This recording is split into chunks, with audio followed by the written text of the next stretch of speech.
ನಮಸ್ಕಾರ ಸ್ನೇಹಿತರೆ, ಗೃಹಲಕ್ಷ್ಮಿ ಯೋಜನೆಯಲ್ಲಿ ನೀವು ಹೊಸದಾಗಿ ಅಪ್ಲಿಕೇಶನ್ ಹಾಕುವಂತಹ ಅವಶ್ಯಕತೆ ಇಲ್ಲ ಅಂತ ಡಿ.ಕೆ. ಶಿವಕುಮಾರ್ ಅವರು ಮತ್ತೆ ನಿರ್ಧಾರವನ್ನ ಕೈ ಚೆಲ್ಲಿದ್ದಾರೆ. ಆದ್ರೆ ಕೆಲವೊಂದಿಷ್ಟು ರೂಲ್ಸ್ ಗಳನ್ನ ಫಾಲೋ ಮಾಡ್ಬೇಕಷ್ಟೇ.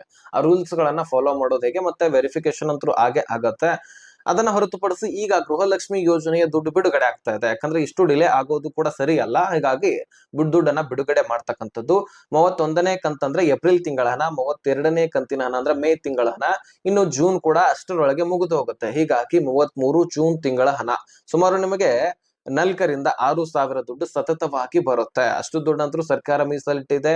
ಗೃಹಲಕ್ಷ್ಮಿ ಯೋಜನೆಯಲ್ಲಿ ಸುಮಾರು 28,600 ಕೋಟಿಯಷ್ಟು ದುಡ್ಡು ಮೀಸಲಿಟ್ಟಿದ್ದಾರೆ. ಈ ವರ್ಷಕ್ಕಂತೂ ಅಷ್ಟು ದುಡ್ಡು ಸಾಕಾಗುತ್ತೆ. ಸೊ ಹಾಗಾಗಿ ಈಗ 6 ಸಾವಿರ ದುಡ್ಡು ನಿಮಗೆ ಸತತವಾಗಿ ಜಮಾ ಆಗ್ತಾ ಇದೆ. ಅದರಲ್ಲಿ ಮುಖ್ಯವಾಗಿ 13 ಜಿಲ್ಲೆಗಳಿಗೆ ಈ 31 ಅಂದ್ರೆ ಏಪ್ರಿಲ್ ತಿಂಗಳ ಹಣ ಬರ್ತಾ ಇದೆ. ಸೊ ಮೇಲೆ ಬಯೋದಲ್ಲಿ ಬೋಡ್ಕಾಸ್ಟ್ ಚಾನಲ್ ಇದೆ, ಅದಕ್ಕೆ ಜಾಯಿನ್ ಆಗಿ ದಿನನಿತ್ಯ ಬರ್ತಕ್ಕಂಥ ಅಪ್ಡೇಟ್ಸ್ ಗಳು ಅಲ್ಲೇ ಸಿಗ್ತಾ ಇರತ್ತೆ. ಪೇಜ್ಗೆ ಫಾಲೋ ಮಾಡ್ಕೊಳ್ಳಿ. ಇದೇ ರೀತಿ ತಮಿಳ್ ಮುಖಾಂತರ ವಿಡಿಯೋ ಕೂಡ ಅಲ್ಲಿಯೇ ಸಿಗತ್ತೆ. ಆ ವಿಡಿಯೋ ನೋಡ್ಕೊಂಡ್ರೆ ರೂಲ್ಸ್ ಗಳು ಯಾವ ಇದಾವೆ, ಹೇಗೆ ಫಾಲೋ ಮಾಡಬೇಕು, ಮತ್ತೆ ನಿಮ್ಮ ಮನೆ ಬಾಗಿಲಿಗೆ ಬಂದು ಪ್ರಶ್ನೆ ಕೇಳ್ತಾರೆ. ಈಗಾಗಲೇ ಯುಎಚ್ ನಂಬರ್ ಜನರೇಟ್ ಮಾಡಿ ನಿಮ್ಮ ಮನೆಗೆ ಬಾಗಿಲಿಗೆ ಬಂದು ನಿಮ್ಮ ration card, voter ID, Aadhaar card ಗಳನ್ನ ತೆಗೆದುಕೊಂಡು ಪ್ರಶ್ನೆಗಳನ್ನ ಮಾಡಿದ್ರು, ಮಾಹಿತಿ ಕಲೆಕ್ಟ್ ಮಾಡ್ಕೊಂಡು ಸರ್ಕಾರಕ್ಕೆ ಕೊಟ್ಟಿದ್ರು. ಅದನ್ನ ಹೊರತುಪಡಿಸಿ ಇನ್ನೂ ಸಾಕಷ್ಟು ಪ್ರಶ್ನೆಗಳು ಮತ್ತು SIR ಪ್ರಕ್ರಿಯೆ ನಡೀತಾ ಇದೆ. ನಿಮ್ಮ ಮನೆಯಲ್ಲಿ ಇರ್ತಕ್ಕಂಥ ವೋಟರ್ ಐಡಿ ಎಲ್ಲವೂ ವೆರಿಫಿಕೇಶನ್ ಆಗುತ್ತೆ. ನಿಮ್ಮ ಮನೆಯಲ್ಲಿ ಎಷ್ಟು ಜನ ಇದ್ದೀರಿ, ಎಷ್ಟು ರೇಷನ್ಸ್ ಕಾರ್ಡ್ ಗಳನ್ನ ಹೊಂದಿದ್ದೀರಿ, ಇದರೆಲ್ಲದರ ಬಗ್ಗೆ ವೆರಿಫಿಕೇಶನ್ ಆಗುತ್ತೆ. ಸೊ ಹಾಗಾಗಿ ಇದರೆಲ್ಲದರ ಬಗ್ಗೆ ಬಿಡಿಸಿ ಹೇಳಿದೀನಿ.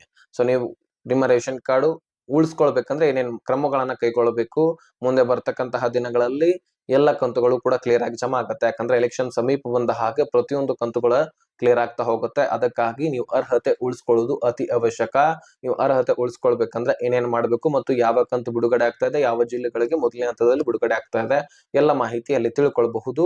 ಮತ್ತೆ ದಿನನಿತ್ಯ ಬರ್ತಕ್ಕಂತಹ ಅಪ್ಡೇಟ್ಸ್ ಗಳು ಕೂಡ ಅಲ್ಲಿಯೇ ಸಿಗ್ತಾ ಇರತ್ತೆ. ಜಾಯಿನ್ ಆಗಿ ಪೇಜ್ಗೆ ಫಾಲೋ ಮಾಡಲ್ದವರು ಫಾಲೋ ಮಾಡ್ಕೊಳ್ಳಿ. ಈ ವಿಷಯವನ್ನ ಆದಷ್ಟು ಎಲ್ಲ ಗೃಹಲಕ್ಷ್ಮಿಯರಿಗೆ ಶೇರ್ ಮಾಡಿ.